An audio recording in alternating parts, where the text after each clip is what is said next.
The first person in my family to ask how rehab went was my cousin Marcy, in the pharmacy line at Kroger, while I had a bottle of my grandmother's blood pressure pills in my hand.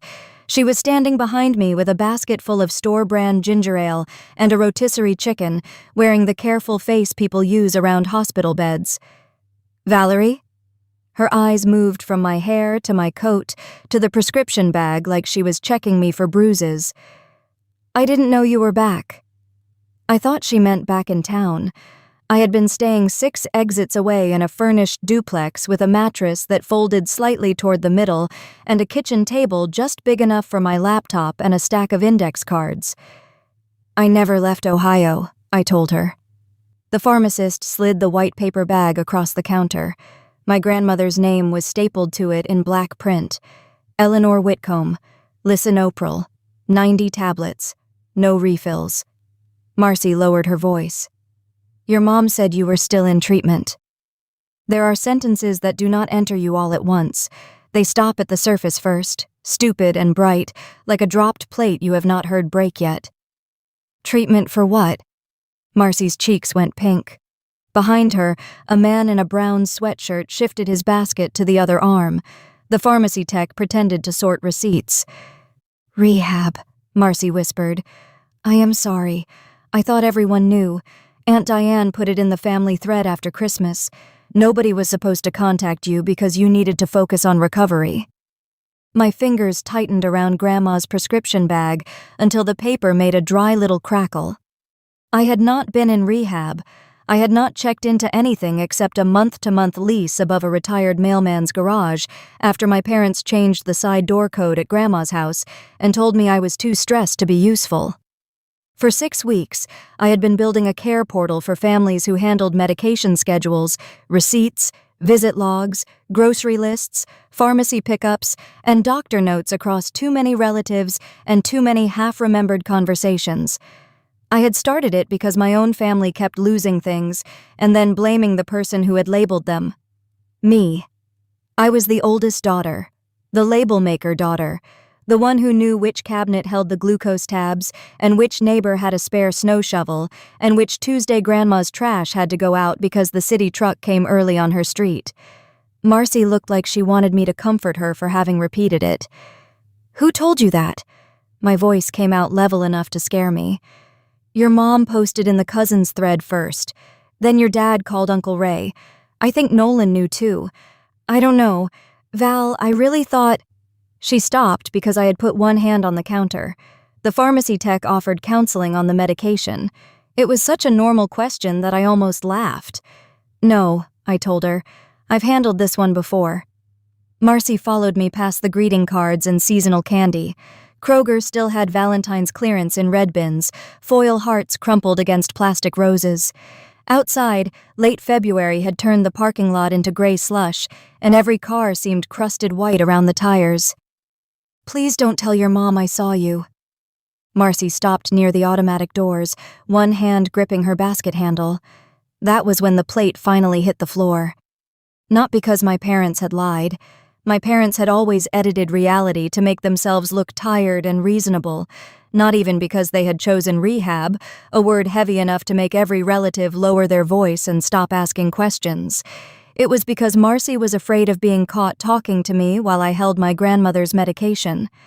I sat in my car with the engine off, watching people push carts through dirty snow. The prescription bag rested on my lap. Grandma needed the refill by dinner. My mother had removed me from the pharmacy account 2 weeks earlier, but the pharmacist still knew my face, and Grandma had called me from her landline that morning, sounding embarrassed. Grandma's voice still sat in my ear from that morning, small and embarrassed through her landline. "Honey, do you still have that little card for my pills? Your mother says she has it handled, but the bottles look different." I had promised yes before I thought about whether I was allowed to. Now my phone sat in the cup holder with 3 missed calls from Mom. A text from Nolan popped up beneath them. "Can you not stir stuff up this weekend? Mom's barely sleeping." I stared at the message until the screen went dim. On the passenger seat, my laptop bag had a broken zipper and a coffee stain shaped like Michigan. Inside it was the project I had been calling Care Prototype because naming things too directly made them feel dangerous.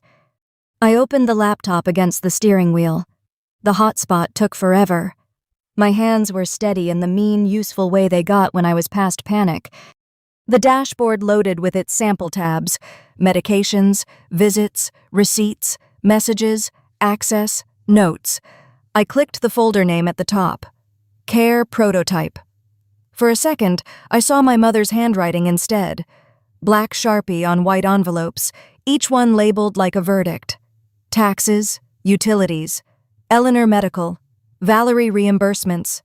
I renamed the folder Family Proof. Then I put Grandma's pills in my coat pocket, started the car, and drove toward the house where everyone had been told I was too broken to enter. By the time I reached Grandma's street, the rehab story had rearranged every memory I had of the last 6 weeks. At first, I thought my parents had only pushed me out because I embarrassed them on Christmas Eve. Grandma lived in a 1-story brick ranch on a corner lot in Parma, the kind with aluminum awnings and a maple tree that dropped red helicopters into the gutters every spring. Her side door opened straight into the kitchen. For 10 years, that door had been my door. I shoveled the short path after snow, brought in groceries, sorted pill bottles on the yellow Formica counter, and wrote appointments on the paper calendar clipped to the refrigerator with a magnet from Niagara Falls. My parents handled the bills because my father liked numbers, and my mother liked being the person with the envelopes. She kept them in a wicker basket beside Grandma's landline. Electric, water, Medicare, house insurance. Each envelope had thick black handwriting across the front, and if I moved one, even to wipe crumbs off the table, Mom noticed. "Please don't reorganize my system," she would warn, as if the basket were a federal archive and not 6 envelopes full of statements she never wanted anyone else reading. My system was the ugly plastic medication basket near the toaster, Monday through Sunday pill case, blood pressure cuff, a notebook where I wrote down the weird stuff: dizziness after breakfast, swollen ankles, how many times Grandma forgot the word for microwave. My labels were blue because Grandma could see blue better than black. On Christmas Eve, Grandma's water pill was missing. Not misplaced, missing. I found the empty bottle behind the napkin holder while Mom was setting out ham on the good platter, and Nolan was trying to keep his twins from feeding rolls to the dog. Grandma sat in the recliner with a blanket over her knees, smiling too brightly because she hated being the reason anyone argued. "Where is the refill?" I held up the bottle. Mom did not look away from the ham. "I picked up what they gave me." "This was due last week." Dad sighed from the doorway. "Valerie, not now." That was my role in the family. Not now. Too much. Making a thing out of things. I had already been working 60-hour weeks because one of my freelance clients had moved up a deadline. My apartment lease had ended in November, and I had put most of my things in storage while I looked for a cheaper place. I was sleeping in Grandma's spare room 3 nights a week, so she would not be alone after a fall. I was tired enough that my edges had started showing, so I showed them. I opened the pharmacy app on my phone, turned the screen toward my mother, and told her the refill had never been requested. Mom's face changed, not into guilt, but into injury. "You are acting like I am neglecting my own mother." "I am acting like the pill bottle is empty." Nolan's wife took the twins into the hallway. Dad reached for the bottle, and I pulled it back before he could take it from my hand. That was the moment everyone remembered later. Not the missing medication, not Grandma looking at the floor, my hand moving away. After dinner, Mom found me in the kitchen scraping plates. The house smelled like cloves, ham glaze, and the lemon dish soap Grandma bought in bulk. Mom stood by the side door with her coat already on. "You need a break," she said. I laughed once. It came out wrong. "I need people to stop losing medical information and then acting insulted when I find it." Her mouth tightened. "This is exactly what I mean. You are wound so tight that you cannot tell help from criticism." By New Year's, the side door code had changed. Mom texted that Grandma needed calmer energy in the house. Dad called it temporary. Nolan told me to let them handle things for once. I was ashamed by how quickly I obeyed. I packed my laptop, my blue labels, and 2 sweaters from Grandma's spare room while Mom watched from the hallway with her arms folded. The rented duplex came through a friend of a friend. It had beige carpet, a radiator that clicked all night, and a kitchen table under a crooked ceiling fan. I told myself the break might be useful. I could finish the care portal I had been sketching for months, the thing I wished my family had before every task turned into a territorial dispute. It started simple. A shared dashboard for medications, pharmacy pickups, receipts, caregiver notes, and access logs. Not a startup, not some big dramatic product. Just a tool for families who kept saying someone should write that down and then blamed the nearest daughter when nobody did. For a while, building it made me feel less useless. I created sample entries from Grandma's routines because they were the ones I knew by heart. Lisinopril with breakfast, water pill before noon, trash Tuesday, podiatrist every 8 weeks, grocery preference, rye bread, no seeds. The prototype looked cleaner than our actual family, which should have warned me. 2 weeks before I saw Marcy at Kroger, I tried to log into Grandma's pharmacy account and got an error. Password changed.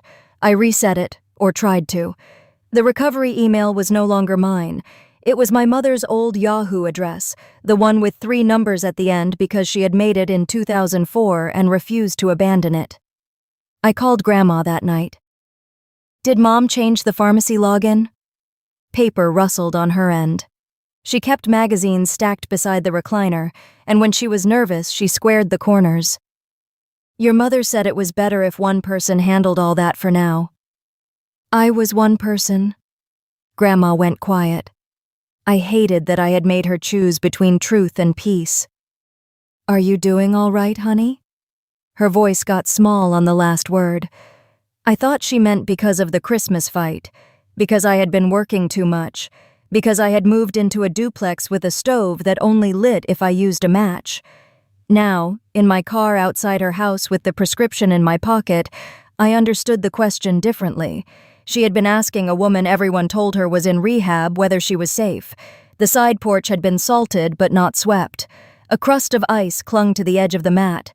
Through the kitchen window, I could see the old wicker basket beside the phone and a row of envelopes standing upright inside it like little white fences. My blue medication basket was gone. I took Grandma's pills from my pocket, climbed the steps, and reached for the side door keypad out of habit. The new code blinked red under my fingers. I knocked because that was what the new code had made me, a visitor with a prescription bag. The sound carried strangely through the kitchen. I had knocked on that side door maybe twice in my adult life, both times when my hands were full of groceries and Grandma had been sitting close enough to hear me. This time, I saw her shape move slowly past the window curtain. Pink cardigan, white hair flattened on one side from the recliner. She opened the door with the chain still on. For half a second, she looked frightened. Then she saw me. "Oh, honey." Her hand went to the chain. "I thought you were your father. He stamps his feet before he comes in now, like I am a toll booth." That was Grandma. Still funny when the room was wrong. She slid the chain free, and I stepped into a kitchen that smelled like crock-pot chicken, damp wool, and the faint metallic heat of the radiator ticking under the window. My mother's purse sat on one of the dining chairs. My father's winter coat was draped over the chair that had always been mine because it faced the calendar. The refrigerator looked naked, no blue medication card, no grocery list in my handwriting, no podiatrist appointment circled with a note to wear loose socks. The Niagara Falls magnet held a single printed calendar with Mom's initials in 3 squares and Dad's in 2. "I brought your lisinopril." I set the bag on the counter softly, like noise might bruise her. Grandma touched the paper bag but did not open it. "Your mother was supposed to pick that up." It was still there. Her face did something small and private. I wanted to say, "She lied." I wanted to say, "They told everyone I was in rehab." I wanted to say, "Did you believe them?" Instead, I took off my coat and hung it on the back of a chair that was not mine anymore. "Can I check the bottles?" Grandma looked toward the hallway. "Your father doesn't like when we move things around." "We." That one word made me angrier than rehab. "I won't move anything. I just want to see." The old medication basket should have been between the toaster and the bread box. In its place was a decorative tray I had never seen before, white ceramic with lemons painted on it. 3 pill bottles stood on it without labels facing forward. A folded paper towel sat under the blood pressure cuff. Pretty. Useless. My mother's specialty. I turned the bottles one by one. Lisinopril nearly empty. Water pill half full, though it should have been lower. Cholesterol medication filled under Dad's pickup authorization. Grandma watched my hands. "I keep thinking there used to be more blue," she murmured. "There was. Your mother thought blue made the counter look cluttered." I laughed under my breath because if I did not, I would start opening cabinets. The wicker basket by the phone had more envelopes than before. Electric, insurance, care supplies, Eleanor House, realtor. My eyes snagged there. Realtor. Grandma followed my gaze and reached for the edge of her cardigan. "They are just asking questions," she offered quickly. "Your father keeps talking about stairs, even though I do not have any stairs, except the basement, and nobody needs to go down there but the furnace man." I took out my phone, not too fast. "Can I take a picture of your calendar? For the app thing I told you about." "The computer labels?" "Something like that." She smiled a little. "You always did like making boxes for messy things." That almost undid me. I photographed the calendar on the fridge, the lemon tray, the pill bottles, and the envelope basket from far enough away that it looked casual. Then Grandma touched my sleeve. "Are you better?" The kitchen shrank around us. "Better than what?" She looked toward the hallway again. "Your mother called it a spell, that you needed quiet and doctors. She told me not to press you." My tongue found the back of my teeth. I could have told her everything right then. I could have watched her face change, watched confusion and embarrassment and anger move through a woman whose blood pressure medication I was holding. But her hands were trembling, not badly, just enough to make the cardigan buttons flicker. So I failed her in the careful way I knew best. "I had a hard month." I kept my hand on Grandma's sleeve. "I did not go to rehab." Grandma's eyes filled, but before she could answer, tires crunched in the driveway. My father's truck. He entered through the side door without knocking, stamping snow from his boots onto the mat. His face went flat when he saw me at the counter. "Valerie." He used my name like a spill. "Dad." His eyes moved to Grandma, then the prescription bag, then my phone in my hand. "Your mother told you we had this handled." Grandma called me. "Your grandmother gets confused. That is why we are trying to simplify things." Grandma straightened in her chair. "I know who I called." Dad's jaw worked. He was not a shouter. He was worse. He got reasonable until everyone else sounded hysterical. "Mom, nobody is saying you don't. We are saying Valerie needs to respect the plan." The plan sat around us in physical form. My missing basket, his coat on my chair, my mother's envelopes by the phone, the realtor label tilted toward the room. "What plan includes telling people I am in rehab?" Grandma made a small sound. Dad closed the side door slowly. "This is not the place." "It seems like the exact place." His face hardened, not with surprise, but with calculation. That scared me more than denial would have. "Give me your key."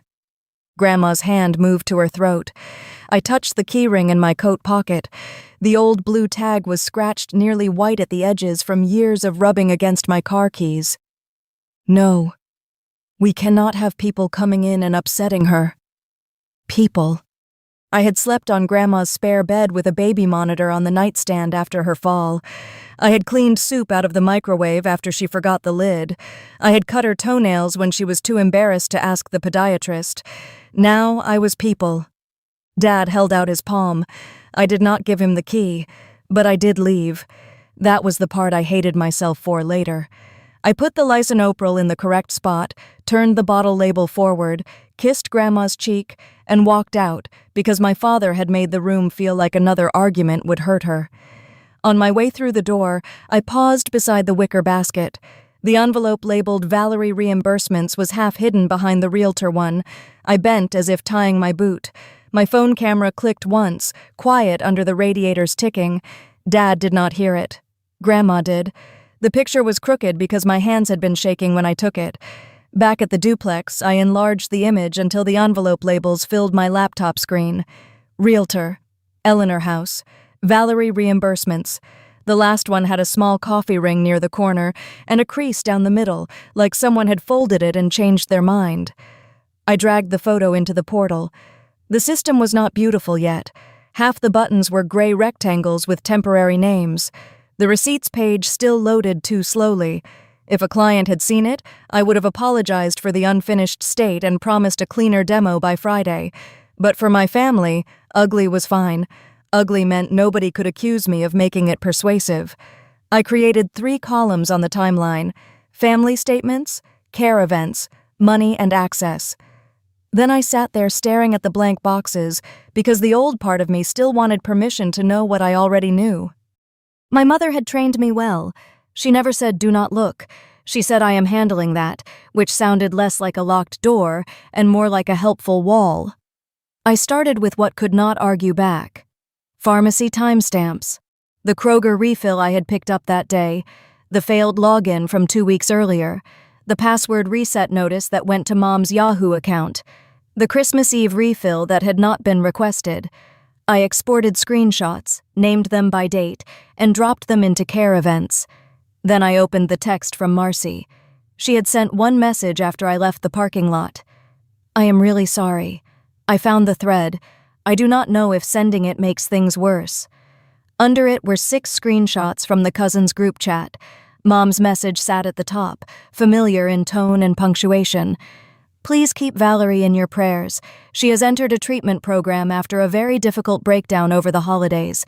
We are respecting her privacy and ask that nobody contact her directly while she focuses on recovery." I read it 3 times. Not because I did not understand it, because my mother had made herself sound generous. She had not written addiction.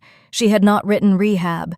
She had written treatment program and privacy, which meant if anyone challenged her later, she could act wounded by their interpretation. That was her gift, leaving enough blank space around a lie to blame other people for coloring it in. Below that, Cousin Beth had typed, "Oh, Diane, I am so sorry. Is Eleanor okay?" Mom had answered, "We are covering Valerie's responsibilities and trying not to upset Mom with details. Covering my responsibilities." On the same date, according to the pharmacy portal, Grandma's water pill had gone unrequested for 8 days. I dropped the screenshot into family statements and linked it to the missed refill. The portal drew a thin line between the boxes. It was stupid how satisfying that line felt. I messaged Aunt Linda next because she was nosy but not cruel. She had been a school secretary for 30 years, which meant she believed in records the way some people believed in angels. "Do you have any family texts from January about Grandma's care? I am trying to rebuild the medication schedule in one place." 3 dots appeared. Disappeared. Appeared again. "Val, are you supposed to be doing that right now?" I stared at the question until my face got hot. "I am not in rehab," I typed. The 3 dots took longer that time. "Then send me what dates you need." Aunt Linda sent screenshots in batches, each one arriving with the soft buzz of a tiny door opening. Mom asking relatives not to call Grandma after 7 because evenings were when Valerie used to agitate her. Dad telling Uncle Ray that they might need professional management if Valerie could not return to normal.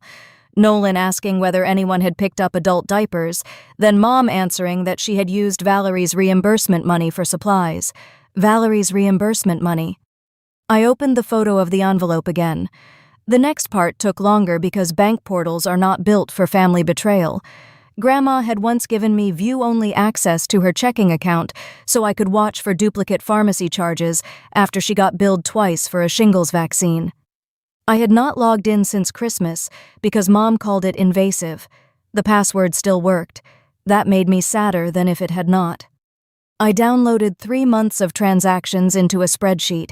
The amounts were not huge, which somehow made it feel more real. $180, $245, $92.16. Each memo had a shape my father would call practical: caregiver reimbursement, household supplies, mileage. Then one line made the room tilt. Caregiver reimbursement to V, $400, deposited not into my account, but transferred the same day to my parents' joint checking. I checked the date, January 10th, the day after Mom told the cousins I had entered a treatment program. I pushed back from the kitchen table so hard the chair scraped the floor. The radiator clicked in the corner. Upstairs, the retired mailman who owned the duplex coughed through the vent. For a minute, I did the least useful thing possible. I opened my banking app and searched the date, as if $400 might have secretly entered my life and politely hidden itself. Nothing. I went back to Grandma's account. 2 more transfers had similar notes, one in late January and one in February. Not all labeled to me, but all clustered around Mom's messages about covering my duties. The sums were small enough to explain away and large enough to matter. Groceries, gas, a doctor's copay, the plumber who had fixed the kitchen sink. I built the money and access column with shaking hands. Then Aunt Linda sent one last file. This was in the thread with your mom and Nolan. I was copied because I asked about taxes. It was a scan, a reimbursement note, typed and printed, with Grandma's name at the top and a short statement authorizing repayment to my parents for caregiving tasks performed during Valerie's medical absence. At the bottom, under Family Caregiver Acknowledgement, was my name. Not a signature. Typed. Valerie Moore. My full married name, even though I had gone back to Whitcomb after my divorce, and my mother knew I hated seeing Moore on anything official. That was how I knew Dad had typed it. Mom would have used the name that hurt. Dad used the name from old tax files because it was efficient. I sat at the kitchen table until the screen dimmed. The care portal had 3 columns now. What they told the family. What happened in Grandma's house. Where the money went. The lines between them crossed and tightened until the whole thing looked less like an app and more like a net. My phone buzzed. Mom. I let it ring. The voicemail arrived a minute later, her voice soft enough to fool anyone who had not grown up hearing the blade under it. Valerie, your father told me you upset Grandma today. We need to talk about boundaries before Saturday. I saved the voicemail into the portal too. Then I made a new tab. Keys. I met Nolan at a diner off Brook Park Road because he suggested it, which meant he did not want Mom to know. The place had brown vinyl booths, a pie case near the register, and a waitress who called everyone sweetheart with the same tired mercy. Nolan was already there when I arrived, hunched over coffee with both hands around the mug. He was 32, 3 years younger than me, but worry had started doing to his face what our father's silence had done to the house. It made everything look heavier. He stood halfway when I reached the booth, then seemed to remember we were not hugging people right now. You look fine, he blurted. Good morning to you too. He winced and sat. I slid into the booth across from him. The table was sticky near the sugar caddy. Someone had carved a tiny heart into the fake wood with a knife point, then scratched it out. Nolan watched me take off my gloves. I didn't mean it like that. Like what? Like you expected track marks? His eyes moved toward the waitress. The family reflex showed itself immediately. Keep your voice down. Do not embarrass us in public, even when the public lie had already done the embarrassing for everyone. I opened my laptop bag, but Nolan put one hand up. Please do not start with documents. Documents are less slippery than people. Val. I stopped because his voice cracked on my name. Nolan was not my enemy. That was part of the problem. He was a tired father with twin 4-year-olds, a mortgage that ate most of his paycheck, and parents who rewarded him for staying agreeable. If Mom gave him a story that made me the crisis, he could believe it and feel sad instead of responsible. The waitress poured coffee into my mug without asking. It tasted burnt before I even drank it. Did you know they were telling people I was in rehab? Nolan rubbed both hands over his face. I knew Mom said you had gone somewhere after Christmas. Somewhere. She called it outpatient at first. Then Aunt Linda kept asking why you weren't answering anyone, and Mom made it sound more serious. And you believed her. He looked out the window toward the gray road. You were not exactly stable on Christmas Eve. The booth went very still. I could have thrown the coffee at him. I wanted to. Not in a dramatic way, in a practical way, because heat would have made him react honestly for once. Instead, I folded my napkin into a rectangle. Grandma's medication was missing. Mom had it handled. No, Nolan. She had an empty bottle and a story. He pressed his thumb into the handle of his mug. You always do this. You make it impossible to help because helping has to be done your way. That landed because it was not entirely false. I liked systems because systems did not sigh when corrected. I liked labels because labels did not call me dramatic. I had spent years turning family panic into lists, then resenting everyone for using me like a list with legs. Maybe, I admitted, but that does not explain rehab. It does not explain reimbursements in my name. His face changed. There. A door I had not known was there. What reimbursements? I opened the laptop then, not the whole portal, just the bank line and the typed note. Nolan leaned forward, jaw tight, eyes scanning too quickly. Where did you get that? Grandma gave me access years ago. She never removed it. Mom is going to say you invaded her privacy. Grandma's account is not Mom's privacy. He flinched, which meant he knew. Breakfast plates arrived because the universe has a rude sense of timing. Eggs for him, rye toast for me because I had ordered without remembering. The waitress set everything down, called us sweetheart again, and left us with ketchup between us like a referee. Nolan picked up his fork and put it down. They are under a lot of pressure. So am I. I did not forge anybody's absence. Nobody forged. I turned the screen toward him fully. Typed acknowledgement. Valerie Moore. He stared at my old married name. For the first time all morning, he looked less defensive than sick. Dad probably pulled that from the tax folder. That is your defense? It is not a defense. I am trying to understand. Try faster. He snapped his eyes up. Do you think I wanted this? I have Mom calling me every night crying because Grandma is too much, Dad acting like one more bill is going to kill him, Sarah asking why I am never home, and you disappeared. I was pushed out. You let yourself be. That one worked because it was true enough to hurt. I had let the changed code stop me. I had let Mom's wounded voice make me feel cruel. I had let Dad's reasonable tone herd me out of rooms where I knew more than he did. I had built a portal in a duplex instead of banging on the side door until Grandma heard me. My soup came. Chicken noodle, even though I did not remember ordering it. Steam fogged the bottom edge of my laptop screen. Nolan lowered his voice. They are talking about selling the house. I did not move. When? Before summer, maybe. Nothing official. Dad calls it the responsible conversation.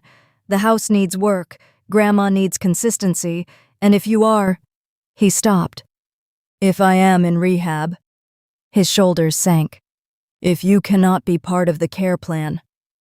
The diner noise widened around us. Forks, plates, the register drawer opening. A child whining near the front about pancakes. Nolan reached into his coat pocket and pulled out a folded sheet of paper. I printed this because it looked weird. He slid it across the sticky table. I was going to ask Dad, but then you texted. It was the reimbursement note, the same scan Aunt Linda had sent, except this copy had a sticky note across the top in Mom's handwriting. Use for care summary if Valerie challenges. I looked at those 6 words until my soup stopped steaming. If Valerie challenges. Not if Valerie asks. Not if Valerie returns. Challenges. Nolan's knee bounced under the table. Val, what are you going to do? I closed the laptop. For years, my answer would have been call Mom. Give her a chance. Let her explain. Let her cry first so I could become reasonable by comparison. Instead, I put the reimbursement note into my bag. I am going to stop making it easy to lie about where I am. I left the soup untouched. Outside, the wind cut across the parking lot. Nolan followed me to my car, but stopped 2 spaces away, like there was a line painted there only he could see. Saturday is a care meeting. Nolan lifted one hand toward the house lights beyond the diner lot. At Grandma's. Mom wants everyone there. I opened my door. Good, I told him. but when I got in, my hands shook so badly I could not fit the key into the ignition. Mom called before I made it back to the duplex. I let the phone ring through the car speakers until it stopped. Then it started again before I reached the next light. Diane Whitcomb filled the dashboard screen in white letters, glowing above the heater controls like a warning label. On the third call, I answered because silence had become another room she controlled. "I just spoke with your brother." Her voice had that soft edge she used in church basements and hospital waiting rooms. "He is very concerned about you." "I bet he is." "Valerie, I am inviting you to Saturday because your grandmother loves you and because this family needs to move forward, but you cannot come in making accusations."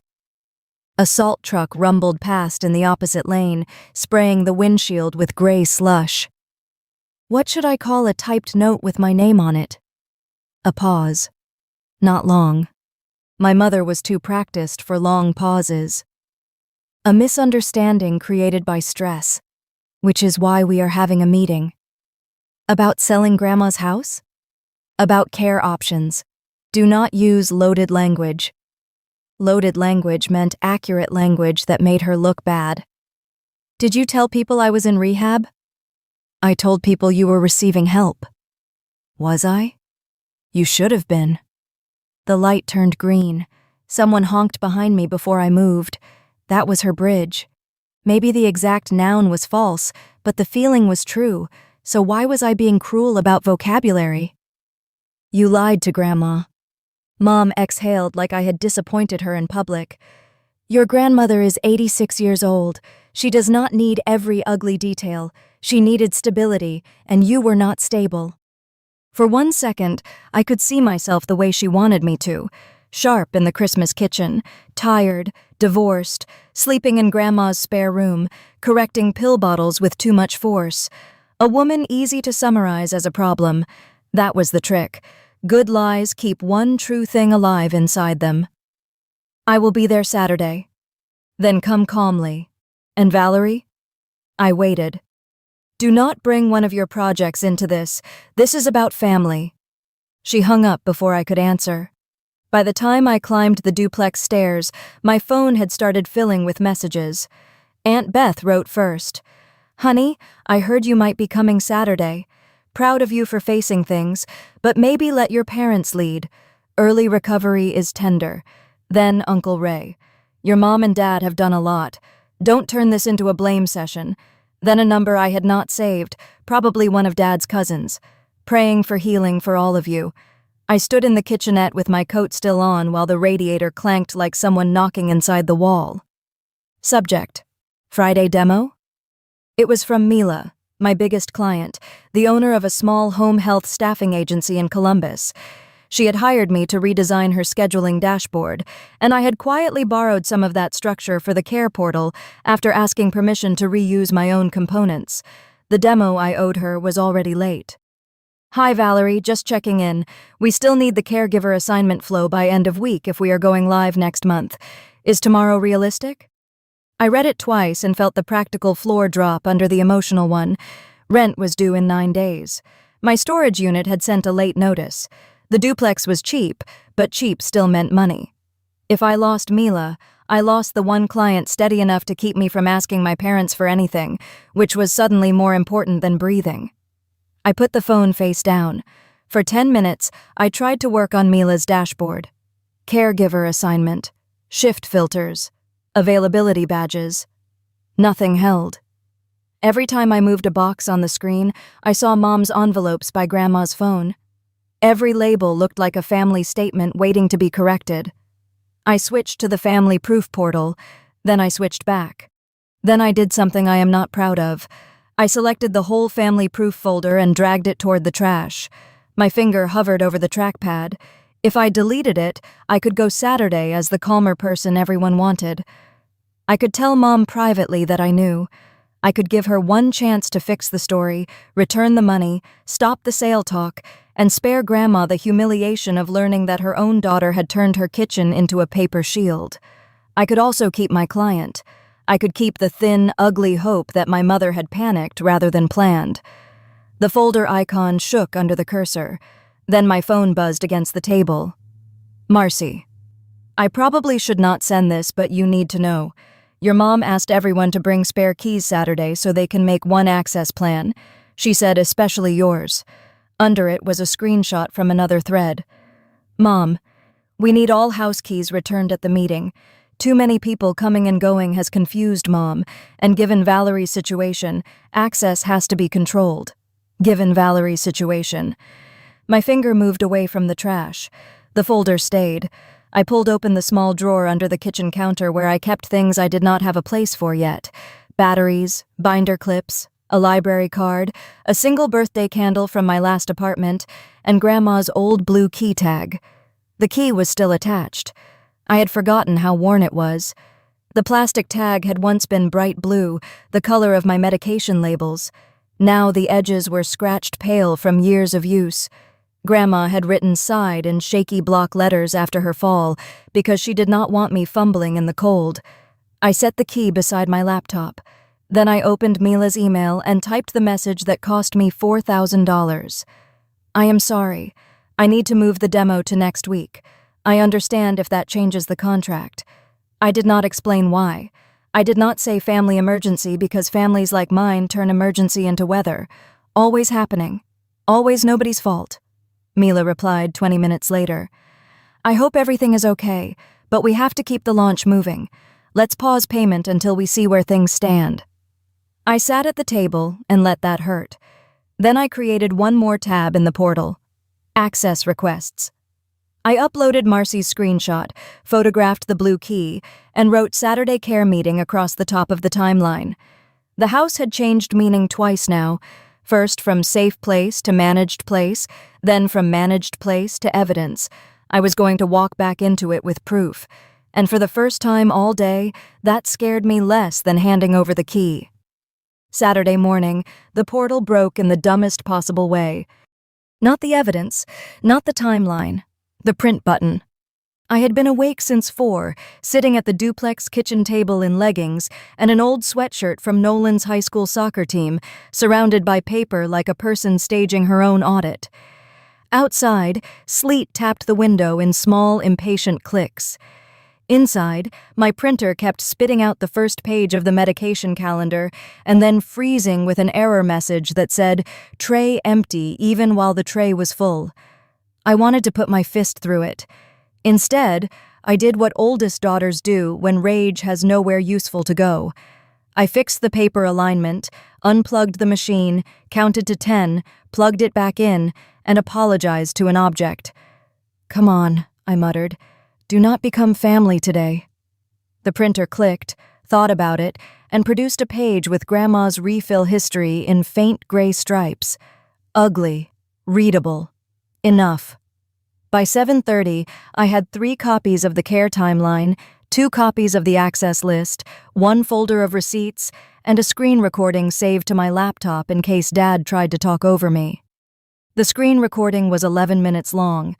I narrated it in my flattest client voice because if I sounded angry, they would make anger the story. This record compares family statements with pharmacy events, reimbursement notes, and access changes. I listened to the playback and hated myself a little for sounding so professional about my own humiliation. Then I recorded it again because the first version shook on the word rehab. At 9, Nolan texted, "Are you really bringing some kind of presentation?" I typed yes. Then I deleted it. I typed, "I am bringing records." His answer came fast. "Mom is already upset. Please do not ambush everyone." I stared at ambush. My parents had told my grandmother I was too fragile to call at night. They had told cousins I was in treatment.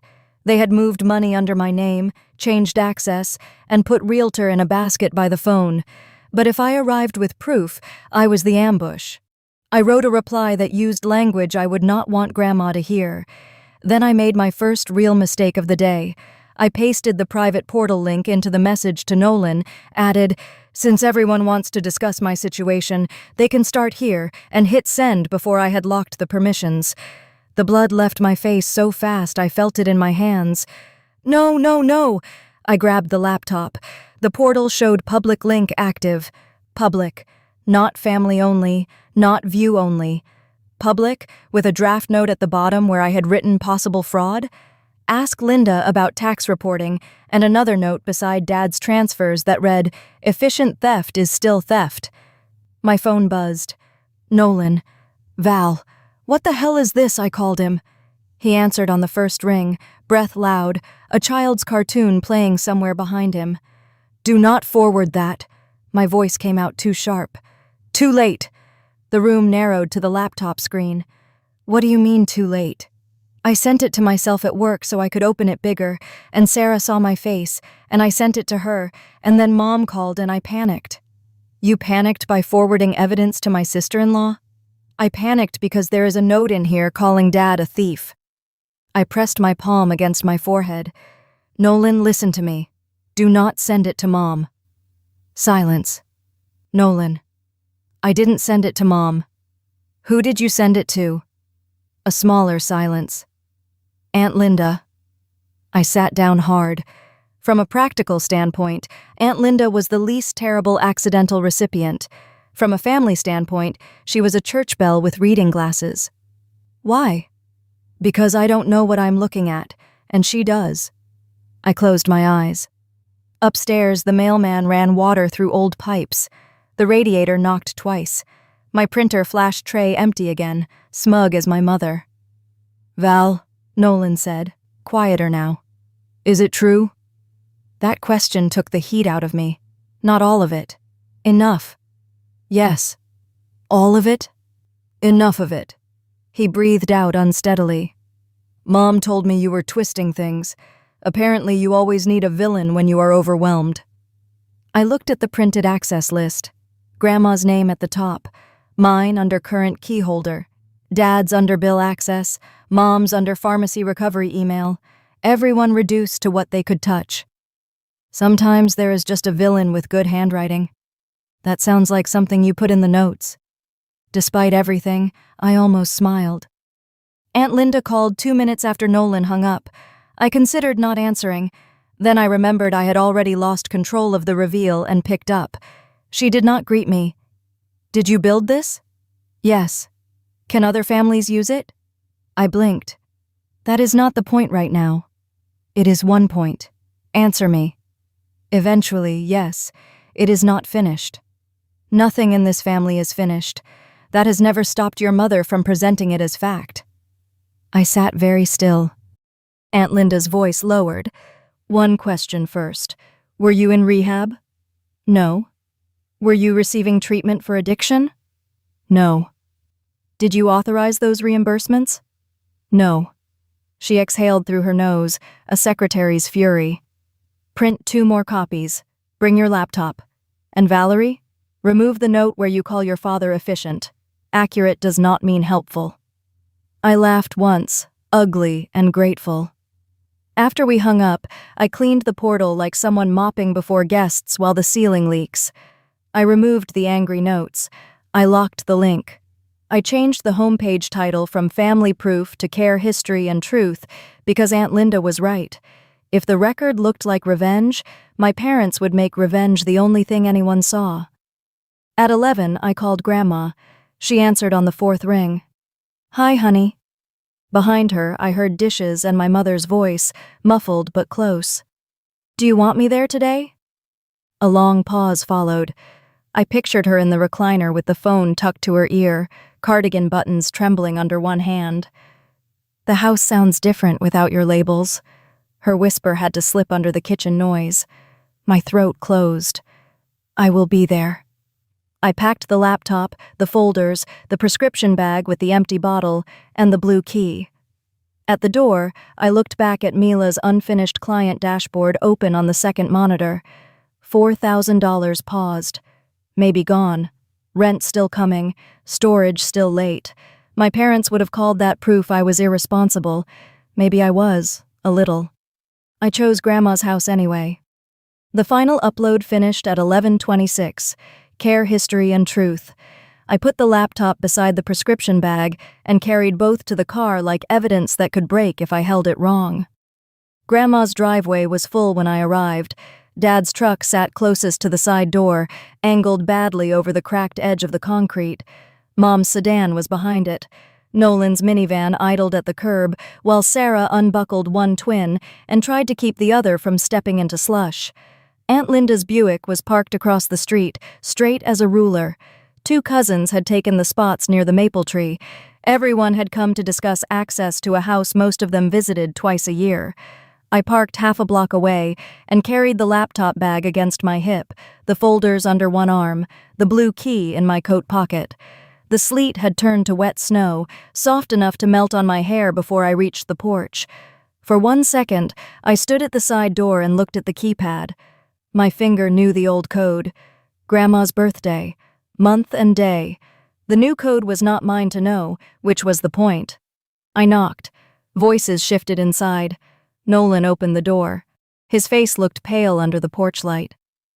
"Mom is in rare form," he murmured. "Does she know about the link?" Not from me. That was not an answer, but it was all I had time for. The kitchen was too warm and too crowded. Crock-pot chicken sat on the counter, untouched and overcooked, giving off that salty, tired smell of family gatherings nobody wanted to host. Wet coats hung over chairbacks. Someone had moved the trash can to make room for folding chairs. Mom's envelopes were stacked beside the salt shaker on the dining table, arranged by category and performance. Grandma sat in her recliner near the doorway between kitchen and dining room. Pink cardigan, blue slippers. Her cane leaned against the side table. She looked smaller with everyone standing around her house as if it were already estate property. Mom saw my laptop bag first. Her eyes flicked to it, then to my face. "Valerie, I am glad you came." She crossed the kitchen and hugged me before I could decide whether to step back. Her perfume hit me. Powder, rose, and something sharp underneath. She held me just long enough for the room to see her being gracious. "You look healthy," Aunt Beth offered from near the refrigerator. There was no clean response to that. "I am healthy." A cousin's husband studied his shoes. Sarah gave me a tiny apologetic nod from the doorway. Nolan busied himself taking juice boxes away from the twins before they could spill them on Grandma's rug. Dad stood at the head of the dining table with a legal pad, though he was not a lawyer, and the pad had nothing on it but a grocery list. He tapped his pen once. "Let's keep this focused. Mom gets tired." Grandma's mouth tightened at "Mom gets tired," but she did not interrupt. I took the chair nearest the kitchen, not my old chair. Dad's coat was still draped over that one. I could have moved it. I did not. Not yet. Mom began the meeting standing beside the envelope stack. "We all love Mom," she said, her hand resting lightly on Eleanor Medical.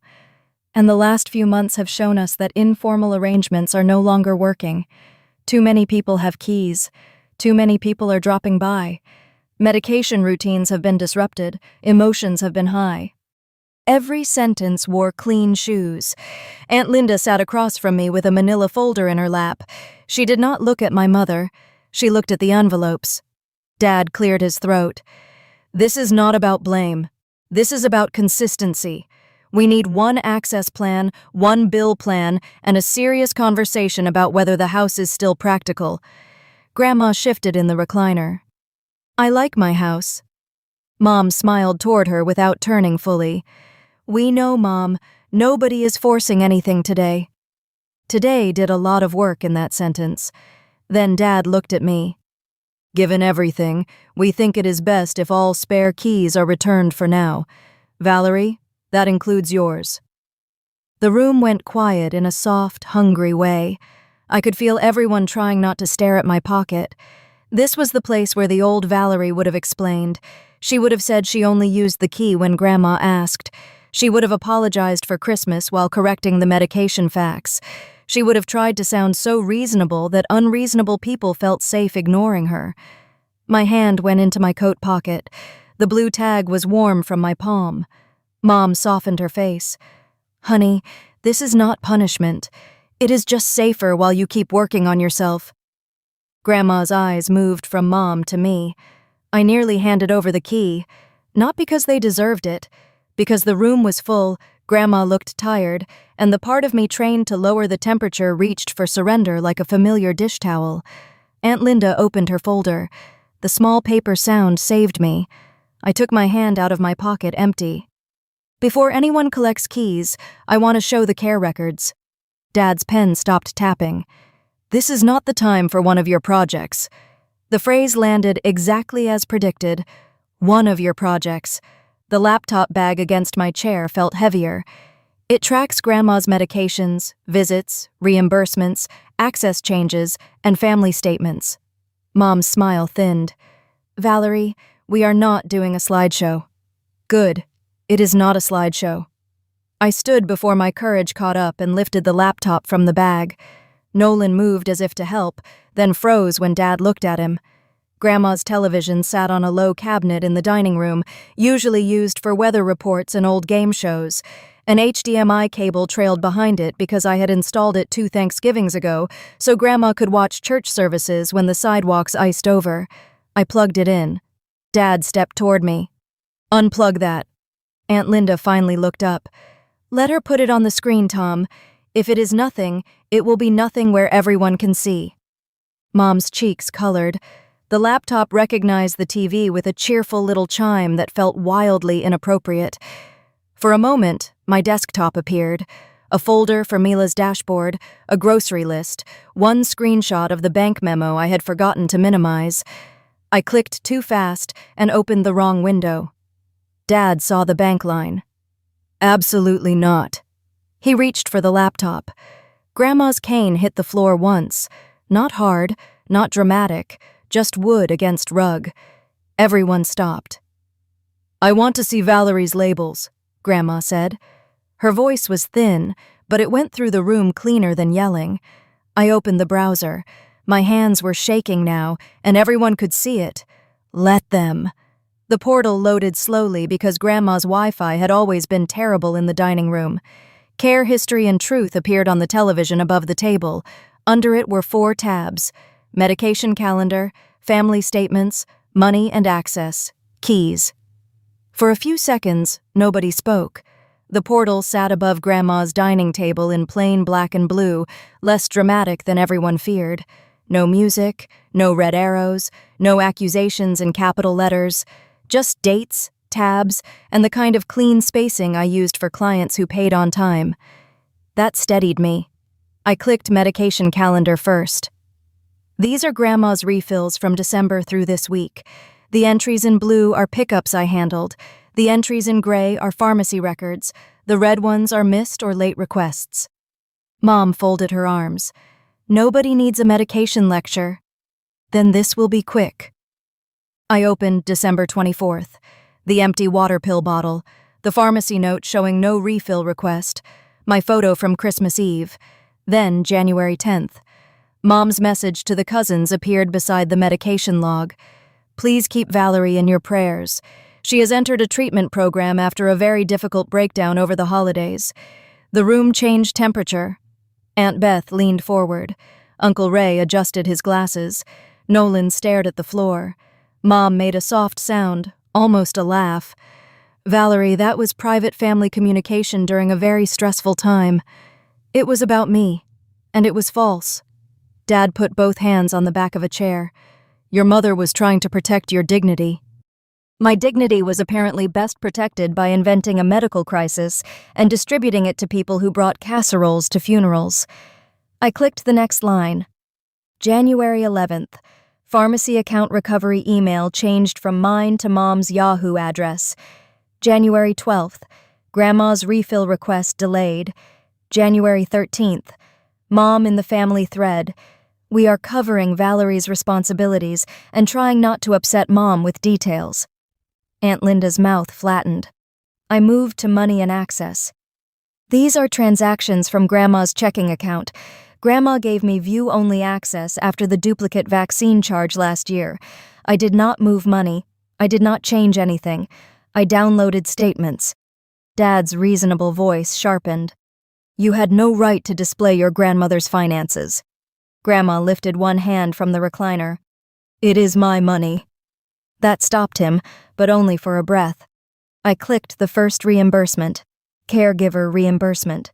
$245. Same week, Mom told relatives she had taken over grocery and medication duties. The matching receipt opened beside it. Groceries delivered under my account before I was removed from the login. Rye bread, no seeds, bananas, low-sodium chicken broth, the stuff Grandma always asked me to buy. Mom's face had gone very still. I used reimbursements for household costs. She kept one hand on the envelope stack. Your grandmother's household. There is nothing wrong with that. Some of them, maybe. I clicked the January 10th transfer. Caregiver reimbursement to V, $400.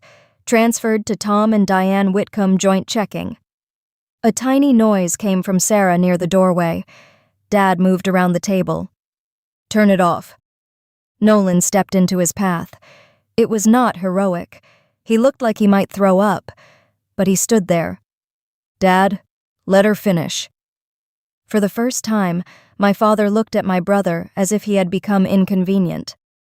I opened the reimbursement note. The scan filled the television.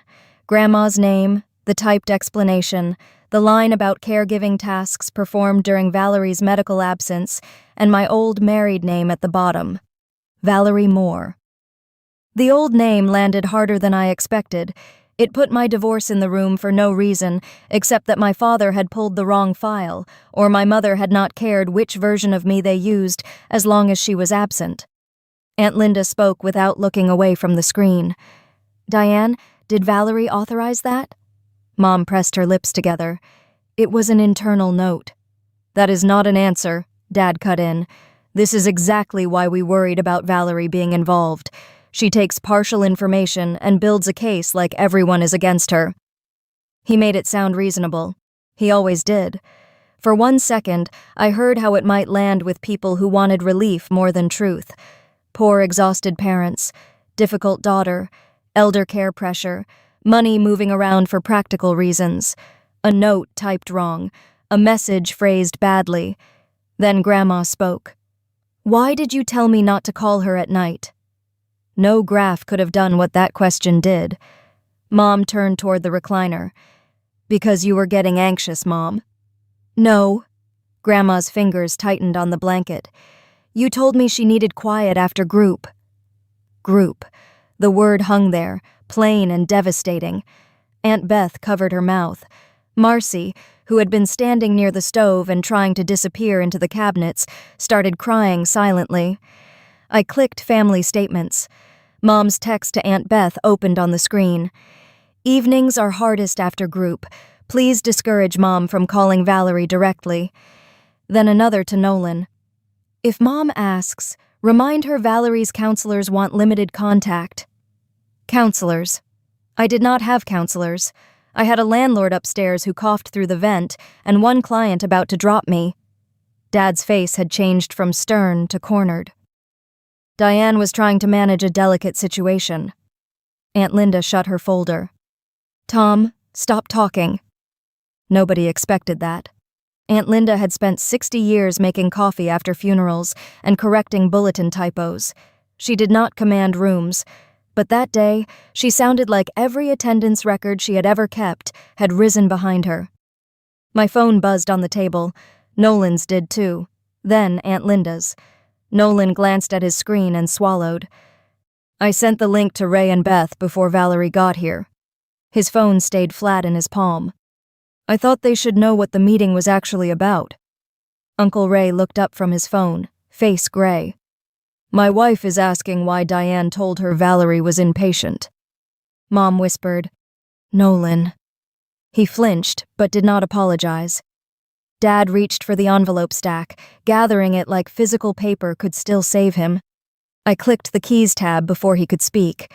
A photo of my blue key tag appeared on the screen beside Marcy's screenshot about collecting spare keys. I am not returning my key today. Dad's jaw tightened. That is not your decision. No, Grandma said. Everyone turned. She pushed herself up from the recliner. Sarah moved to help, but Grandma waved her off and took 3 slow steps toward the side door. I went still because I knew what those 3 steps cost her knees. At the small hook by the door, where her extra grocery tote usually hung, she touched the empty space. Valerie had a blue tag. Her finger rested on the hook, so I could see it. I took the key from my pocket. My hand shook when I held it out. Grandma did not take it. She looked at me, eyes wet and furious in a way I had never seen on her face. "Put it back where it belongs." I put the blue key back on the hook. It made the smallest sound, plastic touching paint, but everyone heard it. Mom sat down like her knees had given way. Dad stayed by the table with the envelopes pressed against his chest. For once, neither of them filled the silence fast enough to own it. Grandma looked at Aunt Linda. "I want Valerie on the medicine again, and Linda on the money. Not Diane, not Tom." Dad's face flushed. "Mom, you are upset. We should not make decisions while everyone is emotional." Grandma turned her head slowly. "You made decisions while I was confused. That was not better." Aunt Linda rose from her chair and crossed to the wicker basket. She did not ask permission. She lifted the envelopes, tapped them into a neat stack, and placed them in her folder. "We will review these with Eleanor and a neutral person from the senior center." Mom found her voice then. "You are all acting like we stole from her. We were drowning. Valerie got to walk away and make charts. We were here. We were the ones getting calls at midnight. We were the ones watching Mom forget pans on the stove." Some of that was true. That was why the room did not explode back at her. Everyone knew care was heavy. Everyone knew Grandma had scared us. Everyone knew my parents had carried things I had not seen because I was busy carrying the things they dismissed. But true weight did not make a false rehab story lighter. Grandma looked at my mother for a long time. "You could have told me you were tired." Mom's mouth trembled. "I did. Nobody listened." The sentence hung there, ugly because it had roots. I wanted, for one reckless second, to comfort her, to make the room easier, to prove I was not the hard daughter she had described. Instead, I picked up the medication calendar from my folder and clipped it back to the refrigerator under the Niagara Falls magnet. "This is the current list. If Grandma wants changes, we make them with her in the room." Aunt Beth wiped her eyes. Uncle Ray took the twins outside so they would stop asking why Grandma was mad. Nolan stood near the stove, staring at the crockpot like it might give him instructions. The meeting did not end cleanly. Nothing like that does. Dad accused me of poisoning the family against them. Mom cried in the bathroom for 12 minutes and came out with her lipstick fixed. Sarah hugged me in the hallway and whispered that she was sorry, then admitted she had believed part of it because believing my mother had felt easier than doubting her. Nolan did not hug me. He carried 3 bags of trash to the curb without being asked. That was more useful. By evening, Aunt Linda had changed the pharmacy recovery email to one Grandma chose herself.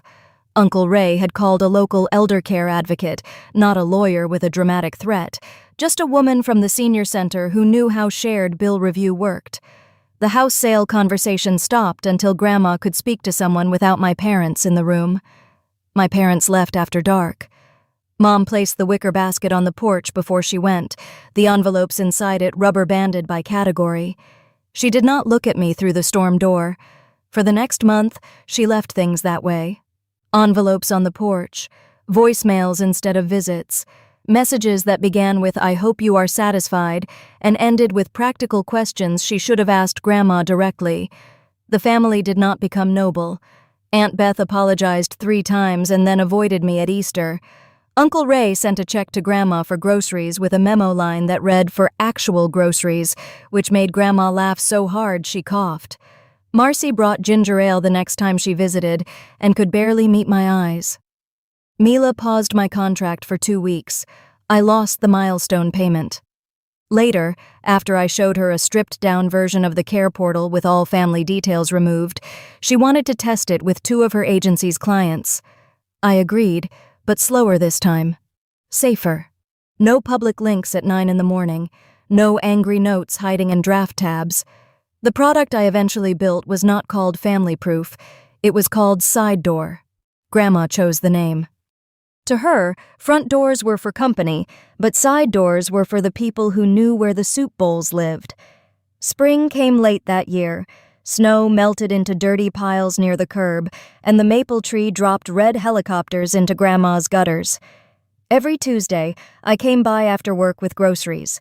Nolan started showing up on Thursdays with diapers, broth, and the twins, who were allowed to put stickers on Grandma's calendar only after she approved the date. My parents came sometimes, but they knocked. That mattered more than I expected. One afternoon in April, I found Mom's old labeled envelopes still in the bottom drawer of Grandma's sideboard. Electric, insurance, care supplies, Valerie reimbursements. The black marker had faded at the edges. I took them out one by one.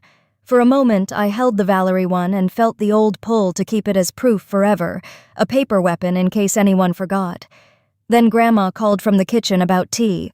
I put the envelopes back in the drawer and closed it. On the refrigerator, the blue medication list hung under the Niagara Falls magnet again.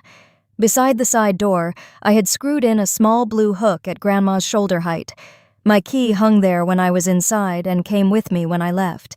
That was the new rule, not because I owned the house, because I no longer entered it by pretending I did not have a right to be there. I made tea in Grandma's chipped yellow mugs. The radiator ticked. The side porch smelled like thawing dirt and lemon cleaner. Grandma sat at the table with the calendar turned toward her, tapping one square with her finger. "Your mother is coming Sunday." I reached for the sugar bowl. "Do you want me here?" Grandma looked toward the side door, where the blue hook held a clean patch of afternoon light. "Yes, but lock it after you come in."